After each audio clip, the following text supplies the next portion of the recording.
Okey, kita bersama dengan pemerhati sukan kegemaran kita. Tidak lain dan tidak bukan Rizal Hashim. Okey Rizal, kali ini Olimpik pula, program Olimpik pula yang nak dibincangkan.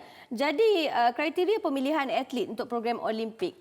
Ada beza tak Rizal dengan program terdahulu seperti Road to London ataupun untuk Sukan Olimpik Tokyo 2020? Saya rasa jawatankuasa ini mempertimbangkan beberapa aspek baru. Kalau kita lihat had kelayakan sudah tentu yang memenangi pingat di Tokyo previous edition dan Ya. juga nanti di Hangzhou Sukan Asia. Itu yang akan menjadi tumpuan bagaimana mereka nanti akan dijadikan sebagai satu kriteria. Tetapi yang menarik adalah bagaimana atlet warisan yang ada kait mengait, yang ada mungkin ada keturunan Malaysia tetapi lahir di luar negara, diberi ruang dan peluang sebenarnya untuk menyarung jersey negara. Ini bagi saya satu pembaharuan, satu strategic thinking, satu decision yang keputusan strategik yang seharusnya meluaskan prospek kita untuk mendapat pingat emas. Kerana kita sudah pun bertanding di Sukan Olimpik ini sejak 1956 di Melbourne, kita masih lagi menanti kilauan emas yang pertama, Adeline. Okey.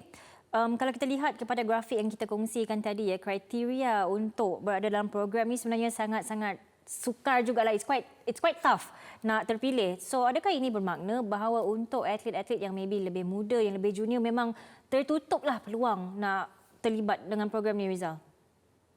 Ya, kalau kita lihat keputusan jawatankuasa itu jelas menunjukkan mereka pernah memenangi pingat di Sukan Olimpik di Tokyo, bermakna Datuk Azizul Hasni Awang dan juga pasangan bergu badminton negara Irene Chia dengan Soviet. Jadi bagi saya mungkin acara terjun mereka yang berada dalam kelompok 10 terbaik dunia sudah tentu akan terpilih untuk menyertai program ini. Bermakna program yang cukup elit ini adalah perlu sebenarnya untuk kita menamatkan kemarau emas. Jadi kriteria yang wajar ini memang sepatutnya memang menjadi kayu pengukur untuk prestasi kontingen negara. Lagi 652 hari ya sebelum tabir Sukan Olimpik di Paris ini disingkap. Okey.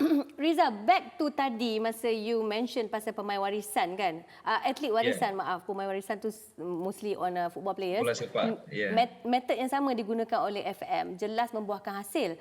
Tetapi apa beza sebenarnya cara ini untuk mencari atlet warisan berbanding dengan atlet import yang kita pernah lalui pada Sukan Commonwealth 1998 seperti Yuan Yufang dan Irina Maharani? Ya, kalau dulu kita kena buat lonjakan sarjana ya, prestasi kontingen negara untuk Sukan Commonwealth, kita ambil orang luar yang tidak ada kena-mengena dengan Malaysia, beri mereka kerakyatan untuk mereka mewakili negara.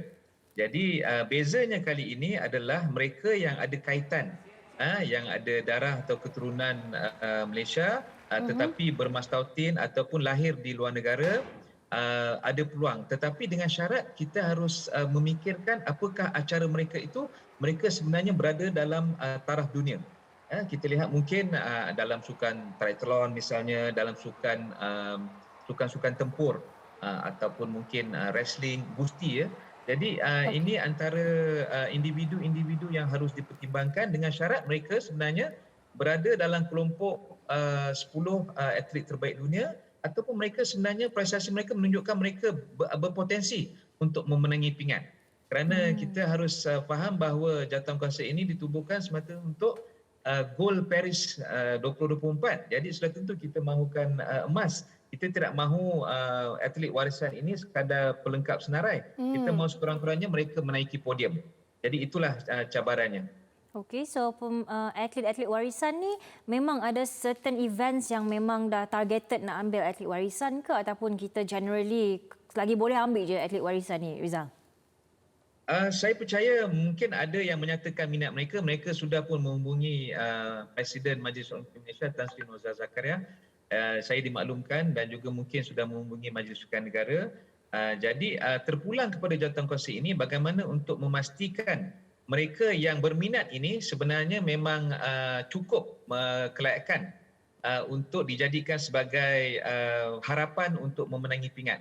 Kita tidak mahu nanti sebenarnya local athlete yang lebih ada potensi. Kita mahu mereka menambah nilai. Menambah nilai dan akhirnya menyumbang kepada pungutan pingat kontingen negara. Itu yang paling penting. Tetapi saya harus akui bahawa keputusan jawatankuasa ini adalah suatu yang baru dan menarik dan mungkin boleh memberi dimensi baru pada prestasi kontingen negara.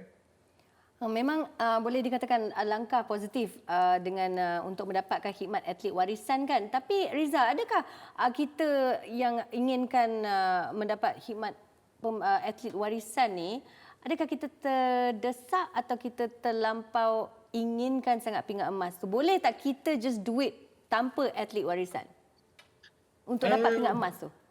Saya rasa tak salah sebenarnya untuk kita menyeraikan atlet warisan ini kerana mereka sebenarnya ada hubung kait dengan kita. Ya. Mak bapa ataupun atuk nenek mereka sebenarnya mungkin ada kaitan, ada darah keturunan Malaysia. Tidak salah sebenarnya kalau kita menggunakan, mengoptimumkan kehadiran mereka untuk kepentingan negara. Kerana kita lihat juga formula yang sedia ada dengan kelompok atlet yang sedia ada, yang terbaik kita pernah lakukan adalah catatan pingat perak. Jadi kita mengharapkan atlet warisan yang dikenal pasti ini sudah tentu berpotensi untuk memenangi pingat emas. Itu adalah cabaran untuk jawatankuasa ini. Okey. Okey, banyak very insightful Very today, Rizal. jangka masa punya Rizal sebenarnya because it's less than 2 years sebenarnya. Kita pun dah Ya. nak sampai ke penghujung 2022. Tapi itu kita akan discuss lagi pada masa akan datang. Terima kasih, Rizal. Terima kasih, Rizal. Assalamualaikum. Baik, terima kasih kembali.